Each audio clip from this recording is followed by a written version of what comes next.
Bismillahirrahmanirrahim. Assalamualaikum warahmatullahi wabarakatuh. Alhamdulillahi rabbil alamin. Alhamdulillahilladzi hadana li hada wa ma kunna linahtadiya laula an hadanallah. Asyhadu an la ilaha illallah wa asyhadu anna Muhammadan abduhu wa rasuluh. Allahumma salli wa sallim wa barik ala Sayyidina wa syafi'ina Muhammadin wa ala alihi wa ashabihi wa man istanna bi sunnatihi wa sara ala nahjihi ila yaumiddin. Amma ba'du, rabbi syrah li sadri wa yassir li amri wahlul 'uqdatam min lisani yafqahu qawli. Subhanaka la ilma lana illa ma 'allamtana innaka antal alimul hakim. Allahumma 'allimna ma yanfa'una wanfa'na bima 'allamtana wa zidna ilman ya rabbal alamin. Allahumma ati nufusana taqwaha wa zakkiha anta khairu man zakkaha anta waliyuha wa maulaha. Allahumma inna na'udzubika min qalbin la yakhsha' wa min ilmin la yanfa' wa min nafsin la tashba' wa min da'watin la yustajabu laha. Masyarul muslimin jamaah rahimakumullah.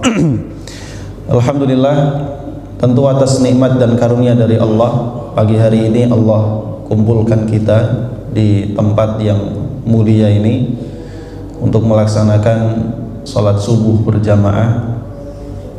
Salah satu dari kewajiban kita, salat 5 waktu, dan merupakan salat dengan pahala yang paling besar di antara salat yang lainnya. Tentu kalau bukan karena hidayah, kalau bukan karena taufik yang diberikan oleh Allah, tidak mungkin kita bisa keluar meninggalkan rumah, melangkahkan kaki sampai di masjid ini dan melaksanakan rangkaian amal ibadah yang tentu sama-sama kita harapkan pahalanya di sisi Allah Subhanahu wa ta'ala. Karena sejatinya seorang manusia itu adalah makhluk yang lemah, tidak punya daya, tidak punya upaya, tidak punya kekuatan, kecuali yang diizinkan dan diberikan oleh Allah Subhanahu wa ta'ala. Bahkan dalam bab urusan hidayah sekalipun, manusia sebenarnya tidak mampu mendapatkannya, tapi Allah yang memberikan hidayah, selalu begitu. Bahkan Rasulullah sallallahu alaihi wasallam sendiri pun tidak bisa memberikan hidayah, tidak bisa memberikan hidayah, tetapi Rasul hanya menyampaikan hidayah. Kalau berkaitan dengan hidayatul ilmi, mungkin Rasul yang memberikan. Hidayatul ilmi artinya memberikan ilmu, memberikan pencerahan dan pemahaman yang benar. Tapi kalau hidayah itu merupakan hidayatut taufik, kemampuan manusia untuk menerima dan mengamalkan, itu bukan dari Rasulullah SAW, melainkan adalah semata-mata karunia dari Allah Subhanahu wa ta'ala. Karenanya Rasul tidak bisa memastikan atau tidak bisa memilih orang-orang yang akan mendapatkan hidayah, tidak bisa. Rasul tidak bisa milih, si ini yang saya mau jadikan sebagai orang Islam, orang bertakwa, tidak bisa. Rasul hanya menyampaikan. Kalau seandainya Rasul bisa menentukan atau memilih orang-orang yang bisa diberikan hidayah, tentu pamannya Abu Thalib tidak akan meninggal dalam kondisi kafir. Ini menunjukkan bahwa kita sebagai hamba Allah ini tugasnya adalah berikhtiar untuk mencari pemahaman yang benar tentang Islam ini, lalu kita memohon kepada Allah. Setelah kita memahaminya, setelah kita mengerti, semoga Allah memudahkan kita untuk bisa mengamalkannya. Itu yang disebut dengan hidayatut taufik, hidayah berupa taufik, kemudahan untuk mengamalkan apa yang telah kita fahami, apa yang telah kita ketahui. Karena itu ketika Allah mendudukkan kita di tempat ini untuk mendengarkan ta'lim, untuk menambah wawasan keislaman, mudah-mudahan itu merupakan tanda kebaikan yang Allah inginkan untuk kita. Karena Rasulullah SAW bersabda, man yuridillahu bihi khairan yufaqihu fid din. Siapapun yang Allah kehendaki kebaikan untuknya, Allah jadikan dirinya memahami urusan agamanya. Ketika kita duduk di majelis ilmu, menandakan berarti kita menginginkan tambahan ilmu, tambahan wawasan, yang dengan itu mudah-mudahan kualitas ibadah, kualitas amal kita juga semakin baik. Dengan demikian kita mendapatkan kebaikan dunia sekaligus juga kebaikan akhirat.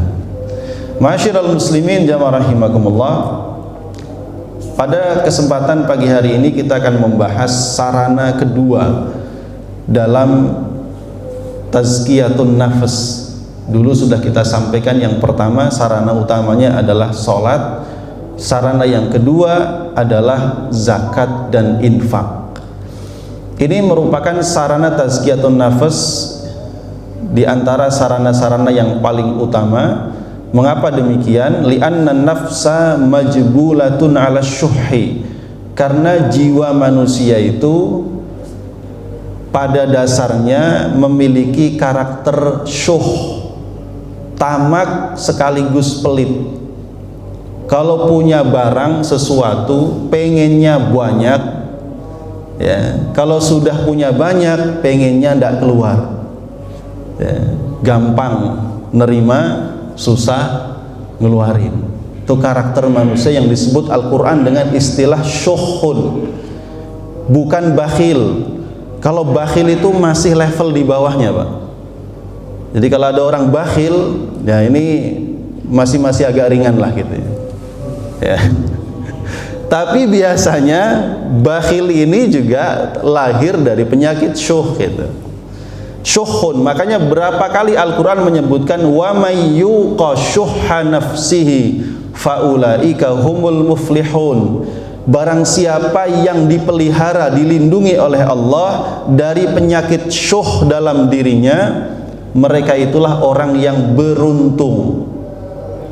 Dalam surah Al-Hasyr, kalau tidak salah ayat yang ke-9, Allah menyebutkan, Allah memuji karakter kaum Ansar yang mereka rela menampung kaum muhajirin yang pindah dari Mekah ke Madinah, tidak punya rumah, tidak punya pekerjaan, tidak punya penghasilan, ditampung, diberi makan, ya, padahal mereka sendiri juga belum tentu sebagai orang yang kaya dan berlebihan. Maka Allah puji mereka sebagai orang-orang yang beruntung. Kenapa? Wa may yuqa syuhha nafsihi faulaika humul muflihun. Nah, disinilah kemudian juga kita mendapati bagaimana Allah Subhanahu wa ta'ala memuji Abu Bakar As-Siddiq yang mengeluarkan harta dalam jumlah yang sangat besar untuk membeli budak-budak yang telah masuk Islam, lalu mereka disiksa oleh tuannya, maka diselamatkan oleh Abu Bakar dengan dibeli, tentu dengan harga yang sangat fantastis, ya. Maka Allah puji dengan menurunkan surah Al-Lail, wa sayujannabuhal atqa alladzi yu'ti malahu yatazakka, dan kami akan menjauhkan dari neraka itu al-atqa, orang yang paling bertakwa. Abu Bakar diberikan pujian oleh Allah sebagai al-atqa, orang yang paling bertakwa. Kenapa? Apa sifatnya? Alladzi yu'ti malahu yatazakka, karena dia telah mengeluarkan hartanya yatazakka untuk menyucikan dirinya, menyucikan jiwanya. Ini menunjukkan infak, sedekah, mengeluarkan harta merupakan bagian sarana untuk mensucikan jiwa. Kenapa? Karena ayahnya Abu Bakar nanya, ayahnya Abu Bakar namanya Abu Quhafah, ya. Wahai anakku, kalau engkau pengen beli budak, belilah budak laki-laki berkulit hitam yang kuat-kuat, sehingga nanti kalau ada orang mengganggumu, mereka bisa membelamu. Karena yang dibeli Abu Bakar itu yang laki-laki cuma Amir bin Fuhairah sama Bilal bin Abi Rabbah, Pak. Sisanya itu perempuan semua. Ya. Makanya Abu Quhafah bapaknya komentar demikian, kalau beli budak itu yang kuat-kuat. Tapi Abu Bakar mengatakan, wahai ayah, aku membeli budak-budak itu bukan untuk menjadi pelayanku, bukan pula untuk membelaku, tapi aku semata-mata membeli mereka lalu memerdekakan mereka karena aku mengharapkan keridhaan Allah Subhanahu wa ta'ala. Nah, ini yang kemudian Allah menjadikan Abu Bakar ini sebagai contoh teladan bagi kaum muslimin yang lain, bagaimana ia mengeluarkan hartanya untuk mensucikan dirinya, membeli budak, memerdekakannya bukan untuk memanfaatkannya, tapi semata-mata mengharapkan ridho Allah Subhanahu wa ta'ala. Nah, jamaah rahimakumullah, zakat dan infak ini dua hal yang tentu berbeda. Kalau kita sampaikan kalimat zakat, berarti berkaitan dengan zakat yang wajib. Kalau saya sebut kalimatnya infak, berarti infak yang sunnah, di luar yang wajib. Meskipun di dalam Al-Quran diungkapkan dengan kalimat yang sama, yaitu sodaqoh. Khudh min amwalihim sodaqotan tutahhiruhum wa tuzakkihim biha. Ambillah dari harta mereka, yaitu berupa sedekah, maksudnya zakat yang wajib. Sedekah di sini maknanya zakat yang wajib. Ya, diambil dari orang-orang kaya, diberikan kepada orang-orang miskin, karena sedekah itu tutahhiruhum, akan membersihkan, mensucikan jiwa-jiwa mereka, wa tuzakkihim, dan mensucikan mereka. Jadi fungsi zakat yang diambil, ya, kalimatnya menarik, Pak. Khudh, ambillah. Jadi ambil zakat itu datang, gitu, mengambil, ya. Bukan zaman sekarang nungguin nungguin dia yang beri zakat gitu. Kalau zaman dulu, karena memang ini kan perintahnya kepada Rasul. Rasul sebagai pemimpin tertinggi, punya otoritas, ya, punya kekuasaan untuk memaksa orang bayar zakat. Ini kalau pemimpin, penguasa, ya. Karenanya di zaman Abu Bakar As-Siddiq radhiyallahu an, orang-orang yang tidak mau bayar zakat, meskipun mereka pakai ayat ini juga, khudh, kalimat khudh itu kan perintahnya kepada Rasul. Lah Rasul sudah meninggal, berarti perintah nggak berlaku lagi. Alasannya begitu, Pak. Pintar juga mereka, ya, beristidlal menggunakan ayat Al-Quran untuk menggugurkan kewajiban zakat. Karena kalimatnya khudh, khudh itu perintah untuk satu orang, ambillah wahai Muhammad. Kalau diambil, ya letter luck-nya begitu. Tapi kan yang dimaksud nggak demikian. Maksudnya adalah berikan seterusnya zakat itu. Maka oleh Abu Bakar As-Siddiq diperangi orang yang tidak mau bayar zakat itu, ya, mau bayar, atau kalau nggak mau bayar, ya sudah, harus mati. Kenapa? Karena orang yang mengingkari kewajiban zakat sama dengan mengingkari kewajiban sholat. Artinya apa? Kafir, Pak. Ya, mengingkari kewajiban zakat sama dengan mengingkari kewajiban sholat, karena itu al-ma'lum minad dini bid-darurah, sesuatu yang sudah sangat diketahui dalam urusan agama, zakat itu hukumnya wajib. Nah, meskipun dalam definisi umumnya disebut dengan sedekah. Jadi kalau disebut sedekah, sedekah ini kalimat umum. Segala kebaikan yang kita berikan kepada orang lain, baik berupa materi ataupun non materi, kalau kita berikan secara sukarela, itu namanya sedekah. Makanya tabassumuka fi wajhi akhika shadaqah. Sekedar tersenyum, ya, kepada sesama muslim sudah mendapat nilai sedekah. Menyingkirkan sesuatu yang mengganggu di jalan berarti sedekah. Saya sudah pernah menyampaikan, kayaknya pertama kali saya ngisi di sini babnya sedekah. Ya. Lalu dikerucutkan lagi, ada yang sifatnya wajib, namanya zakat tadi. Ada pula yang sifatnya wajib berupa nafkah yang diberikan kepada anak, kepada istri, atau orang-orang yang wajib kita tanggung nafkahnya. Ya.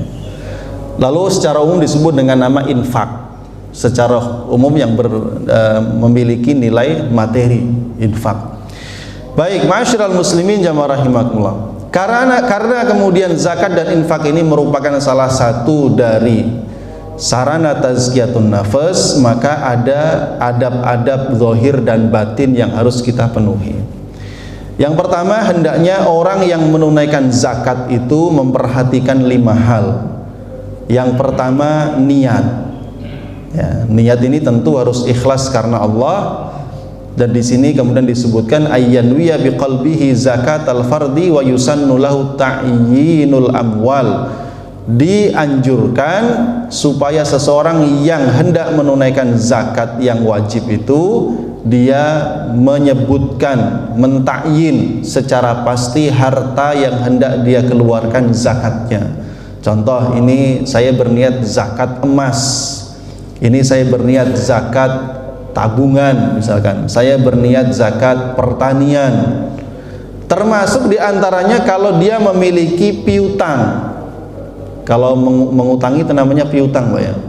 Dia punya piutang, yang piutang itu kalau ditotal sudah mencapai nisab, ya, ditagih susah, nggak balik-balik, tapi kan itu harta milik dia.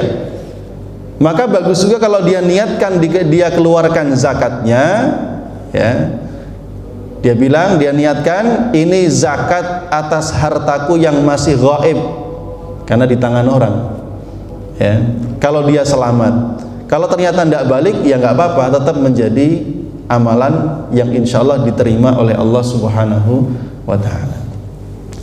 Yang kedua yang perlu diperhatikan, al-bidaru uqaibal haul, yaitu menyegerakan mengeluarkan zakat setelah mencapai haul. Kalau zakat fitrah sudah jelas masa mengeluarkannya, yang terbaik adalah malam Idul Fitri sampai sebelum dilaksanakannya sholat Idul Fitri. Kalau zakat fitrah boleh ditakjil, dipercepat, yaitu mulai malam pertama bulan Ramadan. Tapi kalau untuk zakat mal, ini kan ada syarat haul namanya. Setelah mencapai nisab, contoh dia mencapai nisabnya bulan Muharram ini tahun 1446 Hijriah, mencapai nisab, maka dihitung haulnya, 1 tahunnya adalah ketika Muharram tahun depan hartanya masih, nisabnya masih tidak berkurang, ya. Jadi selama kurun waktu setahun nisabnya itu sampai ketemu setahun kemudian masih tetap.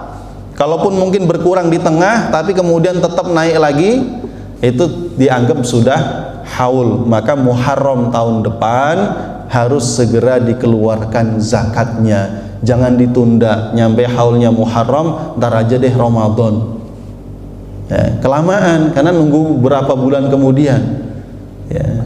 Meskipun orang kita ini lumrahnya ngeluarin zakat maunya Ramadan semua, padahal haulnya kan beda-beda, ya. Yang terbaik adalah menyegerakan, begitu sudah mencapai haulnya maka segera dikeluarkan. Yang ketiga, alla yukhrija badalan bi'tibaril qimah bal yukhrijul mansus alaihi. Karena ini diambil dari pendapatnya Imam Al-Ghazali yang bermadzhab Syafi'i, maka yang ketiga beliau mengatakan hendaknya tidak mengeluarkan pengganti dari harta yang harus dizakati meskipun berupa nilainya. Contoh kalau zakat fitrah ya sudah keluarkan makanan pokok. Kalau zakat emas ya keluarkan emasnya. Kalau zakat tabungan keluarkan uangnya. Kalau zakat pertanian ya komoditas pertaniannya yang dikeluarkan. Seperti itu. Imam Ghazali memandang hal itu adalah sesuatu yang lebih baik dibandingkan mengeluarkan senilai dari harta zakat tersebut, meskipun ulama lain memperbolehkan. Nah, yang keempat, alla yanqula shadaqah ila baladin akhar. Hendaknya tidak memindahkan zakatnya ke wilayah yang lain. Kenapa? Karena mata orang-orang fakir miskin di sekitarnya itu ngeliatinya ke dia. Oh nih saya tahun ini kayak bapak itu mencapai haul nih, saya bakalan dapat zakat nih. Ternyata nggak dapat, Pak. Kenapa? Zakatnya dibayarin tempat lain. Nah, Kenapa demikian tidak diperbolehkan? Ini bukan tidak boleh dalam artian haram ya, tapi maksudnya ini bagian daripada adab. Ya. Kenapa tidak diperbolehkan? Karena itu memutuskan harapan orang-orang miskin yang berharap. Gitu. Jadi memang juga idealnya orang mengeluarkan zakat itu diprioritaskan orang-orang yang terdekat.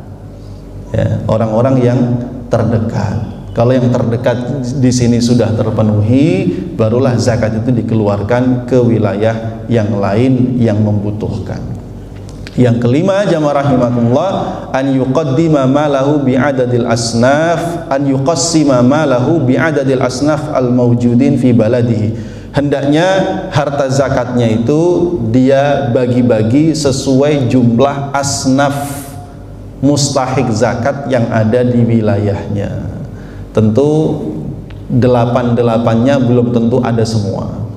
Ya, fakir, miskin, gharim, musafir biasanya ada di setiap wilayah. Gharim, fakir, miskin, gharim. Gharim itu orang yang punya utang tidak mampu bayar. Ya, musafir bisa, atau ibnu sabil ya. Kemudian yang jarang ada, terutama di tempat kita ini, al-mujahid yang fi sabilillah, sama al-mukatab. Mukatab itu budak, tidak ada. Di zaman kita ini nggak ada. Ya. Yang mungkin ada lagi mu'allaf, al-mu'allafah qulubuhum. Ya, tapi mu'allaf ini dihitung, masa udah 10 tahun masih mu'allaf. Karena mu'allaf itu artinya kan orang yang baru mengenal dan baru memeluk Islam, sehingga karena agamanya diyakini belum kuat, tetap diberikan zakat supaya dia tetap berada di dalam agama Islam dan tidak tertarik untuk keluar dari Islam. Kalau udah 10, 15, 20 tahun gak mu'alaf lagi Pak, ya udah kaum muslimin biasa aja ya. Terus satu lagi al-amil. Baik, itu 5 hal yang harus diperhatikan bagi orang yang hendak mengeluarkan zakat. Sekarang kita bahas, kita sampaikan tentang penjelasan adab batiniyah yang harus diperhatikan saat kita mengeluarkan zakat ataupun infak. Wazifah yang pertama adalah memahami kewajiban zakat dan maknanya. Ini penting untuk kita perhatikan supaya niat kita benar-benar bersih. Tentang makna kewajiban zakat ini ada 3 poin yang perlu kita perhatikan. Yang pertama, orang menunaikan zakat itu sama dengan merealisasikan tauhid dalam dirinya. Mengapa demikian? Karena ketika seseorang itu mengucapkan 2 kalimat syahadat, artinya dia mentauhidkan, mengesahkan Allah. Dia mengikrarkan tidak ada yang dia cintai kecuali Allah, tidak ada yang dia patuhi kecuali Allah. Dan ini butuh konsekuensi. Tidak mungkin orang mengaku cinta, orang mengaku mengesahkan, terus kemudian perkataannya tidak diuji. Kan itu harus diuji ya. Apa buktinya ya. Maka diantaranya adalah melaksanakan perintah Allah berupa mengeluarkan zakat, mengeluarkan sebagian harta yang diberikan oleh Allah kepadanya supaya dikeluarkan zakatnya, dikeluarkan infaknya. Mengapa demikian? Karena tadi kita bahas di awal, jiwa manusia itu karakternya cinta dunia Pak. Kalau dapat duit tuh seneng, tapi kalau diminta ngeluarin susah itu. Jadi faktor hubbud dunya ini, cinta dunia, ini faktor penghalang terbesar yang dapat menghalangi seseorang sampai kepada Allah Subhanahu wa ta'ala, bahkan bisa memalingkan manusia dari kehidupan akhirat. Makanya Quran itu sering kali mengingatkan bahwa kehidupan dunia ini itu bukan apa-apa. Innamal hayatud dunya la'ibun walahwun. Hidup di dunia ini itu hanya laib, main-main, lahwun, sendau gurau, watafakhurum bainakum, berbangga-bangga, watakathurun, banyak-banyakan, fil amwali wal aulad, banyak-banyakan duit, banyak-banyakan aset, banyak-banyakan anak. Kalau zaman sekarang banyak-banyakan follower, banyak istri. Ya, banyak pengikut, yang dicari begitu. Maka syariat zakat ini melatih kita untuk merealisasikan tauhid, yaitu dengan cara apa? Orang itu kalau benar-benar cinta kepada Allah, maka akan ringan baginya untuk berpisah dengan segala sesuatu yang diperintahkan oleh Allah, meskipun itu dia cintai. Karenanya dalam makna ini, ya, Allah Subhanahu wa ta'ala itu merayu kita supaya kita mau mengeluarkan harta. Itu rayuannya begitu luar biasa, Pak. Surah Al-Baqarah, ya. Mathalul ladzina yunfiquna amwalahum fi sabilillahi kamathali habbatin ambatat sab'a sanabila fi kulli sumbulatin mi'atu habba. Perumpamaan orang yang menafkahkan hartanya di jalan Allah seumpama seseorang menanam satu benih, tumbuh 7 tangkai, setiap tangkainya bernilai 100. Satu, ya, menjadi 700.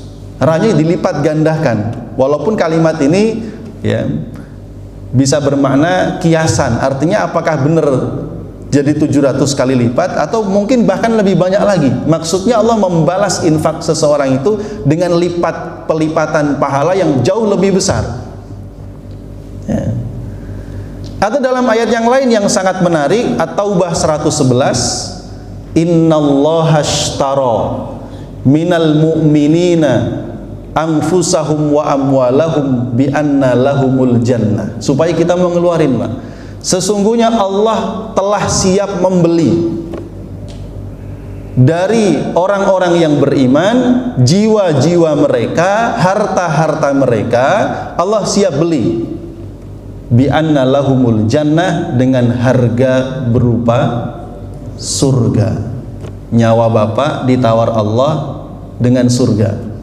Nyawa bapak, harta bapak ditawar oleh Allah dengan bayaran surga. Mau apa enggak? Kalau harta nggak apa-apa deh, nyawa tar dulu katanya. Ditawar sampai begitu. Allah siap beli. Padahal coba kita tanya kepada diri kita, nyawa kita itu yang ngasih siapa? Allah. Apakah kita beli? Enggak. Harta yang kita miliki, yang sekarang kita aku sebagai milik kita, ini asetku, rumahku, mobilku, tanahku, propertiku, perusahaanku, dari mana? Dari Allah. Tapi Allah siap beli lagi dengan harga yang jauh lebih tinggi. Nah, ini saking begitu luar biasanya Allah merayu kita untuk mau melepaskan segala sesuatu yang berurusan dengan dunia ini, kita lepaskan karena Allah. Allah ganti dengan yang lebih baik. Makanya tidak heran kalau di zaman Rasulullah SAW, ketika Rasul memotivasi para sahabatnya untuk berinfak, Umar datang membawa setengah hartanya. Sampai Umar itu punya tekad, kali ini saya pasti mengalahkan amalnya Abu Bakar As-Siddiq. Karena Umar ini memang selalu bersaing dengan Abu Bakar. Ketika datang kepada Rasul, ya Rasul, saya nafkahkan setengah dari hartaku di jalan Allah. Rasul bertanya, yang kamu tinggalkan untuk keluargamu setengahnya lagi, ya, sebanyak yang sama yang saya berikan kepadamu. Lalu ternyata datang Abu Bakar As-Siddiq, dia bawa seluruh hartanya. Apa yang kamu tinggalkan untuk keluargamu? Kata Rasul. Abu Bakar menjawab, aku tinggalkan untuk mereka Allah dan Rasulnya. Kata Umar, saya nggak akan mampu menyaingi amalnya Abu Bakar As-Siddiq. Jadi mereka udah nggak mikir lagi tentang besok makan apa, nggak mikir. Dah, hari ini infak habis, ya. Makanya kalau ada sahabat Nabi yang kemudian menafkahkan, ya, kalau Utsman, Abdurrahman bin Auf itu sudah bisa ratusan onta dengan apa yang ada di atas punggung ontanya itu. Jadi kalau dia berangkat bisnis, pergi ke Syam, dia pulang bawa keuntungan dan barang-barang yang akan dijual lagi, itu seluruhnya, serombongan itu, onta dan muatannya itu semua diinfakkan, terutama di masa-masa kelaparan di zaman Rasulullah SAW pernah terjadi itu masa-masa sulit ekonomi, ya, diinfakkan semuanya, masya Allah. Dan rupanya kan harta Utsman sampai sekarang tidak habis tuh. Katanya sampai sekarang hartanya tuh masih, Pak, masih muter terus amalnya, itu luar biasa. Ya. Ada pula level di bawahnya orang-orang yang menahan hartanya tetapi selalu bersiap-siap untuk mengeluarkan hartanya untuk infak, sedekah atau kebutuhan apapun yang dirasa dia perlu membantu. Ini masih level yang bagus di bawahnya. Jadi dia jaga, dia simpan hartanya, tapi kalau ada orang butuh dia bantu, ada orang kesulitan dia bantu, ada orang membutuhkan dia berikan bantuan. Ini masih level yang bagus. Ya, karena berarti dia memperhatikan firman Allah, wa atal mala ala hubbihi dzawil qurba, atau wa mimma razaqnahum yunfiqun, orang-orang yang menafkahkan sebagian harta yang Allah rizkikan kepada mereka. Nah, level yang paling umum adalah orang-orang yang membatasi mengeluarkan hartanya hanya untuk yang wajib-wajib saja. Ya, berarti kalau dia ya pokoknya zakat fitrah aja. Ya, infaknya enggak. Kalau dia punya harta lebih mencapai nisab, ya paling zakat malnya aja, yang lebih enggak. Ya, jadi dia ada tawaran sumbangan yang lain enggak tertarik dia. Pokoknya yang wajib-wajib aja. Tapi ini masih level aman karena masih memperhatikan kewajiban. Yang repot yang di bawahnya, dia udah enggak lagi perhatian sama yang wajib. Nah, ini berarti masalah, ya. Apalagi kalau dia diiringi dengan ada keyakinan bahwa zakat itu tidak wajib. Ini bermasalah secara keyakinan dan akidah. Baik, ma'asyiral muslimin jamaah rahimakumullah, itu wazifah yang pertama dari makna yang pertama bahwa mengeluarkan zakat itu adalah merealisasikan tauhid. Makna yang kedua yang perlu kita fahami saat kita mengeluarkan zakat dan juga sedekah atau infak adalah at-tathhiru min sifatil bukhli. Zakat itu atau infak itu adalah pensucian kita dari sifat bakhil. Ya, ada 3 hal yang mencelakakan kata Rasul, 3 hal yang membinasakan. Yang pertama syuhun muta', penyakit syuh yang diikuti. Syuh tadi sudah kita sampaikan, ya, itu bukan sekedar bakhil, tapi bakhil yang disertai dengan ketamakan. Ya. Yang kedua adalah wahawan muttaba', hawa nafsu yang diperturutkan, wa injabul mar'i binafsi. Yang ketiga adalah yaitu penyakit ujub, ya, kebanggaan seseorang terhadap diri sendiri. Ya, jadi saat kita mengeluarkan zakat, maka ini menarik. Ada ungkapan yang menarik begini, janganlah mengira saat kita mengeluarkan zakat dan infak itu fakir miskin yang butuh. Enggak, salah itu. Justru kita yang butuh fakir miskin, karena dengan adanya mereka kita bisa beramal, mengeluarkan zakat, mengeluarkan infak, yang dengan itu Allah bersihkan hati dan jiwa kita. Nah, ini di persepsinya kita balik. Kan selama ini orang yang miskin, fakir itu yang membutuhkan uluran tangan. Tapi kalau kita balik, kita pandang dengan cara pandang ukhrawi, cara pandang akhirat, maka justru kitalah yang membutuhkan orang fakir, orang miskin itu, supaya kita bisa beramal. Dengan amal itu kita berharap Allah akan memberikan kebaikan akhirat untuk kita. Nah, ini cara pandang seperti ini yang perlu kita kuatkan di dalam diri kita. Kemudian makna yang ketiga dari zakat itu adalah syukrun ni'mah, bentuk syukur kita kepada Allah atas nikmat yang diberikan. Asyukru min jinsin ni'mah, kalimat yang sering diungkapkan para ulama. Syukur itu diungkapkan sesuai jenis kenikmatannya. Allah berikan nikmat sehat, fisiknya sehat, maka cara mensyukurinya, fisik yang sehat itu digunakan untuk taat kepada Allah. Ya, sholat berjamaah, memperbanyak ibadah sunnah untuk membantu dalam kebaikan. Ini fisik yang sehat. Kalau Allah berikan nikmat berupa harta, kekayaan, maka syukur nikmatnya itu diungkapkan dengan mentasarrufkan harta itu pada hal-hal yang diwajibkan oleh Allah dan juga mengeluarkannya pada hal-hal yang dianjurkan dan disunnahkan oleh Rasulullah sallallahu alaihi wasallam. Jadi asyukru min jinsin ni'mah, syukur itu diungkapkan sesuai dengan jenis kenikmatannya. Baik, masyarul muslimin jamaah rahimakumullah. Ini ada 8 wazifah, baru 1 yang kita sampaikan. Udah jam 6 kurang 5. Yang 7 berarti saya sampaikan 5 menit. Wazifah yang kedua yang perlu kita perhatikan supaya zakat ini benar-benar menjadi sarana tazkiyatun nafas fi waqtil ada, yaitu memperhatikan waktu mengeluarkan zakat dan infak. Wa min adabi dzawid daini at-ta'jil, yaitu menyegerakan. Tadi sudah kita sampaikan di awal, kita singgung, begitu sudah masuk waktu wajibnya segerakan. Ini kalau yang sifatnya wajib-wajib, Pak. Ya, zakat fitrah begitu masuk Ramadan segera nggak apa-apa. Ya, zakat mal begitu sudah sampai haul segera keluarkan. Kenapa demikian? Karena setan itu diantara caranya menggelincirkan manusia, membisikkan penyakit taswif. Taswif itu apa? Menunda-nunda. Tar dulu deh. Coba berapa sering kita di malam hari niat besok saya mau infak. Ini duit mau saya pakai buat infak. Ya, ketika besok pagi kita bangun ini nggak segera kita infakkan, berlalu sampai siang hari, mulai anaknya minta jajan, cucunya minta jajan, akhirnya duit yang tadinya buat infak habis buat jajan. Salah satu contoh, Pak.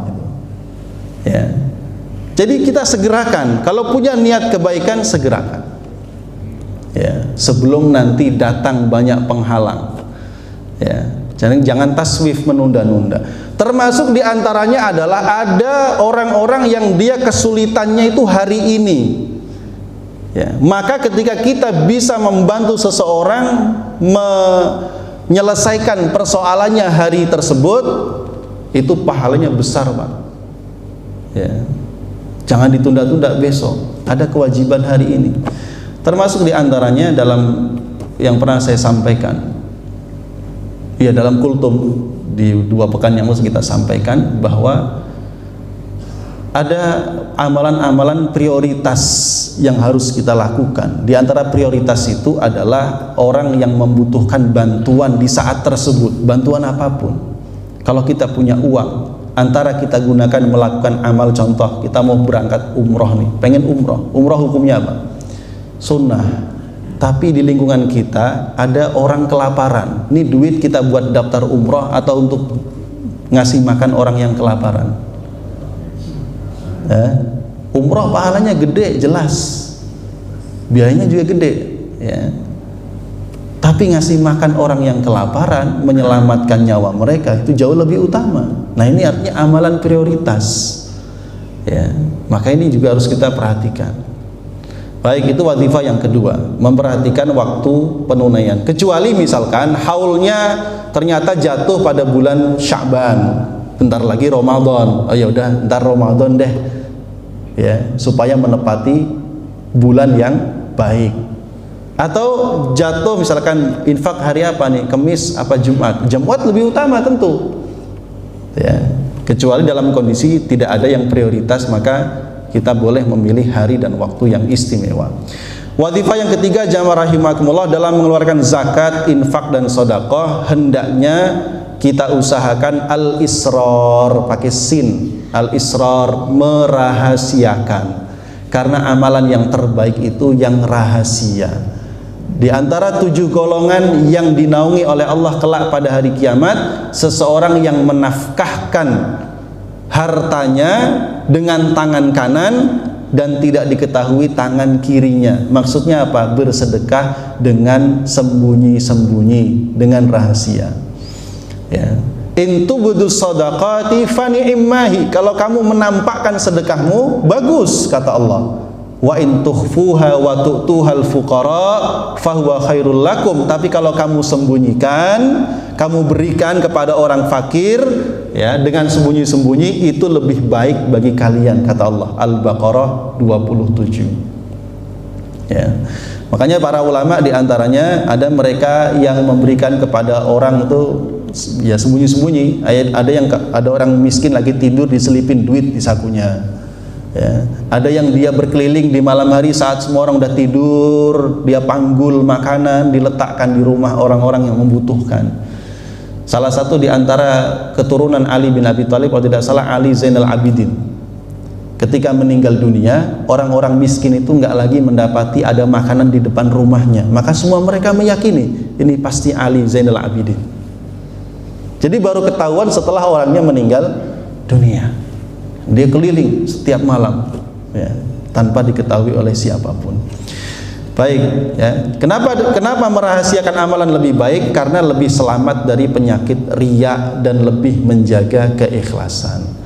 Tapi wazifah yang keempat di sini disebutkan hendaknya menampakkan amalnya, menampakkan sedekahnya, tapi dalam rangka mengajak, memotivasi orang lain untuk beramal dengan menjaga keikhlasan hati. Jadi ada kalanya memang perlu ditampakkan, Pak, perlu dicontohkan. Kadang ada orang memang dimotivasi perlu dengan seremonial santunan.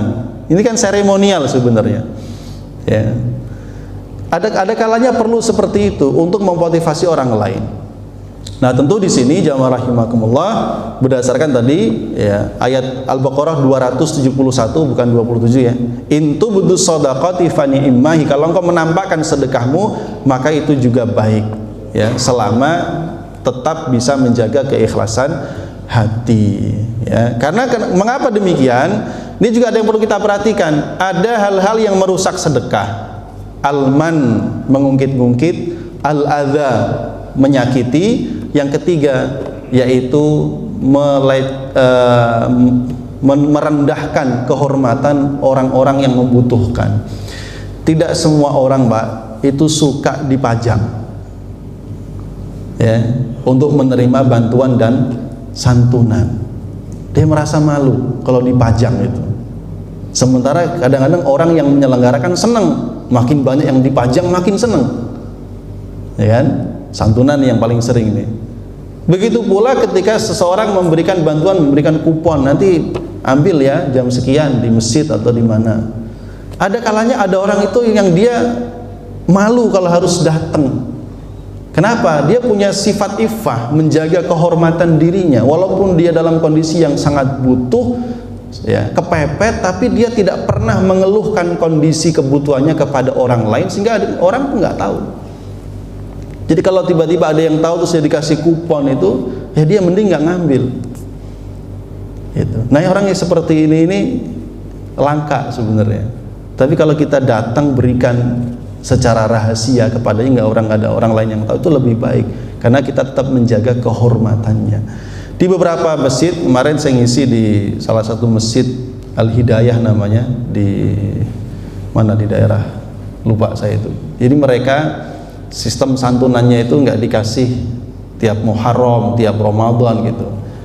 Santunannya diberikan berupa beasiswa pendidikan, dibayarkan setiap semester langsung ke sekolah-sekolah dari anak-anak yatim yang ada di lingkungannya itu, yatim dan duafa.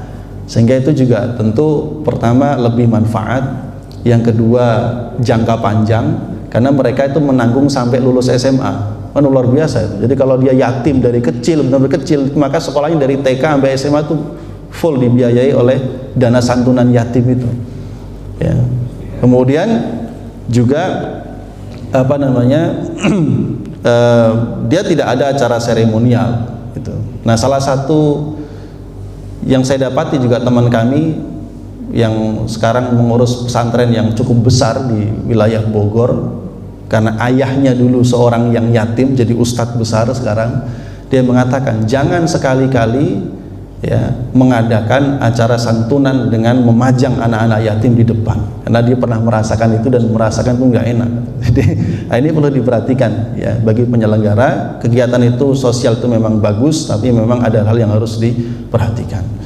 Baik, wazifah yang kelima jamaah rahimakumullah, alla yufsida shadaqatahu bil manni wal adza. Janganlah dia merusak sedekahnya dengan al-man wal adza.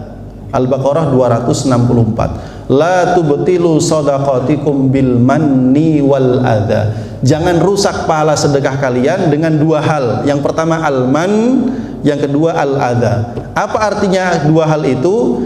Al-man artinya adalah menyebut-nyebutnya, sedangkan al-adza adalah menampakkannya. Ya. Ada yang memaknai juga al-man itu adalah membicarakan pemberian yang diberikan kepada orang lain atau mengungkit-ungkit. Ada yang mengatakan juga al-man itu adalah memberikan kepada orang lain tapi berharap orang lain memberikan pelayanan kepadanya. Jadi pemberi juga pada akhirnya.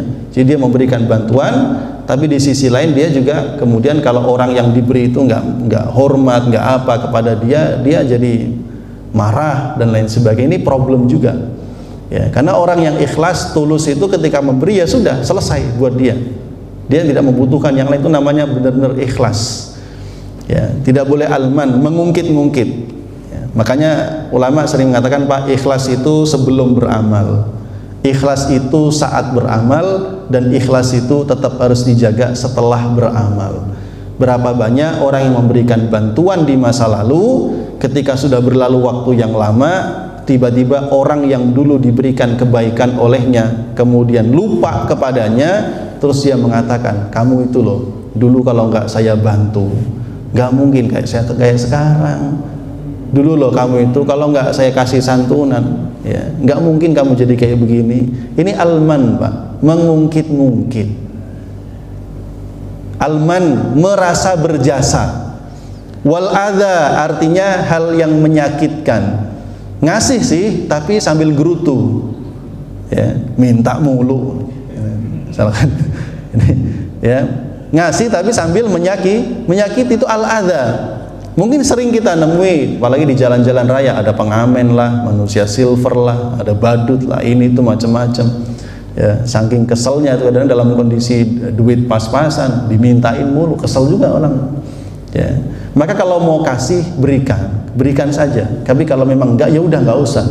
Daripada memberikan dengan menyakiti, itu justru sudah hilang duit, nggak dapat pahala. Ya, baik, alman wal adha. Berikutnya yang keenam, saya selesaikan.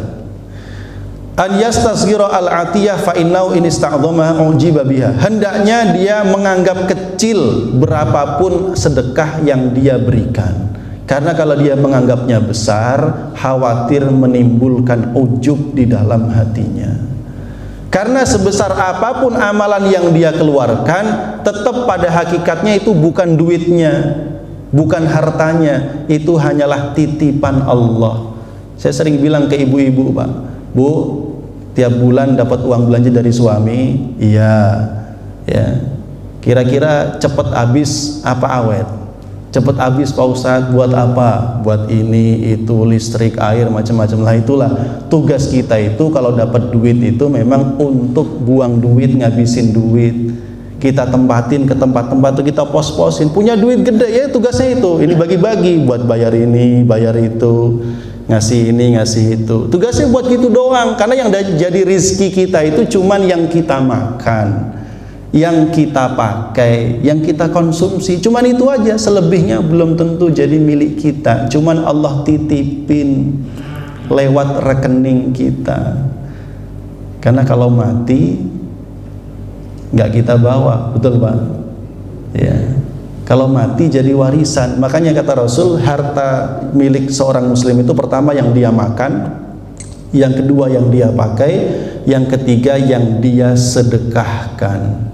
Jadi kalau yang nggak disedekain, nggak dimakan, nggak dipakai, ya berarti bukan milik dia, walaupun parkirnya di rekening dia. Jadi cuma numpang parkir aja, bentar lagi juga lewat, gitu. Ya, maka ini perlu. Syekh Muhammad Mutawalli Asy-Sya'rawi dalam tafsirnya beliau mengatakan, kalau engkau mengakui mencintai hartamu, maka jangan tinggalkan hartamu di dunia, bawalah serta hartamu itu ke akhirat dengan disedekahkan, dinafkahkan. Wadhifah yang ketujuh, ayan taqiya min malihi ajwadahu. Hendaknya dia memilih yang terbaik, yang paling bagus, paling halal, paling disukai dari hartanya untuk disedekahkan. Itu yang paling bagus, paling halal, paling baik, paling dicintai. Ya. Karenanya ketika turun ayat lan tanalul birra hatta tunfiqu mimma tuhibbun, kalian tidak akan mencapai derajat albir, Albir itu puncak kebaikan. Sampai kalian mau menafkahkan harta yang paling kalian cintai. Datanglah sahabat Nabi, kalau tidak salah namanya Talha bin Ubaidillah. Dia datang, ya Rasul, saya ingin mendapatkan albir yang disebutkan Allah dalam ayat Al-Quran yang baru saja turun. Karena itu ini kebun saya yang paling saya cintai, namanya Bayroha. Engkau telah mengetahui bagaimana kualitas kebun ini dan buah-buahnya. Maka mulai hari ini aku nafkahkan di jalan Allah. Maka Rasul mengatakan, bah, ini harta yang sangat menguntungkan. Maka Rasul mengatakan, bagikanlah hartamu itu kepada karib kerabat. Jadi untuk mendapatkan yang terbaik, maka dia persembahkan yang paling baik. Ya, bapak-bapak, harta yang paling disukai apa? Sedekahkan. Atau minimal makanan yang paling disukai apa? Bersedekahlah dengan makanan itu. Dalam surah Al-Insan, ya, innal abrara yashrabuna min ka'sin kana mizajuha kafura aina yashrabu biha ibadullah yufajjirunaha tafjira yufuna bin nadhri wa yakhafuna yawman kana syarruhu mustatira wa yut'imuna at-ta'ama ala hubbih. Al-abrar, orang-orang yang mencapai puncak kebaikan, di antara amalnya wa yut'imuna at-ta'am, berbagi makanan ala hubbih, makanan yang paling dia cintai, bukan makanan sisa. Oh ini udah gak kemakan, udah kenyang, dia gak mau, bagi. Makanan sisa itu. Tapi kalau ala hubbi itu benar-benar makanan yang dia sukai. Miskinan wa yatiman wa asira, kepada orang miskin, anak yatim, wa asira, orang yang tertawan. Ya, dan dia ikhlas. Itu baru mencapai tingkat albir dan disebut orangnya al-abrar. Ya, bersedekahlah dengan yang terbaik. Yang terakhir, jamaah rahimahullah, yang kedelapan, hendaknya ketika mengeluarkan zakat, infak dan sedekah tidak sekedar memilih orang yang membutuhkan, tapi ada 6 sifat-sifat yang harus diperhatikan. Masih ada 6 lagi, Pak. Saya bacain singkatnya. Yang pertama, berikan kepada orang yang paling bertakwa. Kenapa? Karena orang yang paling bertakwa ini kalau dia dapat harta pasti digunakan dalam kebaikan. Rasul mengatakan, janganlah kalian makan kecuali makanannya orang bertakwa. Jadi kalau saya diundang makan sama Bang Nazir, saya mau. Ya. Ya. Dan janganlah memakan makanan kalian kecuali orang yang bertakwa. Jadi kalau mau bertamu, ya, bertamulah kepada orang bertakwa karena makanannya itu barokah. Dan jangan makan makanan kita kecuali orang yang bertakwa. Karena orang yang bertakwa kalau dia makan badannya sehat pasti digunakan untuk ibadah, untuk kebaikan. Jadi kita dapat pahala gitu, Pak, maksudnya. Yang kedua, hendaknya juga termasuk yang diberikan adalah ahlul ilmi, orang yang memiliki ilmu. Kenapa demikian? Karena bersedekah kepada ahlul ilmi sama dengan membantu dalam menyebarkan ilmu. Dan ilmu merupakan ibadah yang terbaik dan paling mulia jika disertai dengan niat yang benar. Abdullah bin Mubarak mengkhususkan sebagian sedekahnya kepada ahlul ilmi. Ketika dia ditanya apa alasannya, dia mengatakan, saya tidak mengetahui makom yang lebih baik setelah kenabian selain makom ulama. Nah, ini bersedekah kepada ulama. Yang ketiga, an yakuna shadiqan fi taqwahu wa amalihi bitauhid, bersedekah kepada orang yang memiliki tingkat ketakwaan dan amalan yang baik dan disertai dengan tauhid yang benar. Ya, karena tentu dia akan banyak memuji kepada Allah Subhanahu wa taala dan doanya juga doa-doa yang mustajab. Yang keempat, ayyakuna mustatiran mahfiyan hajatahu, hendaknya diberikan kepada orang yang membutuhkan tapi menyembunyikan kebutuhannya. Tadi saya katakan di tengah-tengah, ya, ini orang yang meskipun dia butuh banget tapi dia nggak pernah mengeluhkan, ya, kesulitannya, kebutuhannya kepada orang lain. Nah, orang seperti ini hendaknya menjadi prioritas kita di dalam memberikan infak dan sedekah. Kenapa? Ini orang bertakwa, Pak. Doanya juga insya Allah doa-doa yang mustajab. Yang kelima, an yakuna ma'ilan au mahbusan bimaradin, prioritaskan lagi orang-orang yang dia tidak mampu untuk mencari sebab-sebab rizki. Ya, mungkin dia sudah sakit-sakitan, ya, atau dia tidak lagi produktif karena kondisi fisiknya dan lain sebagainya, sehingga dia nggak bisa mengais-ngais rezeki lagi, prioritas kita.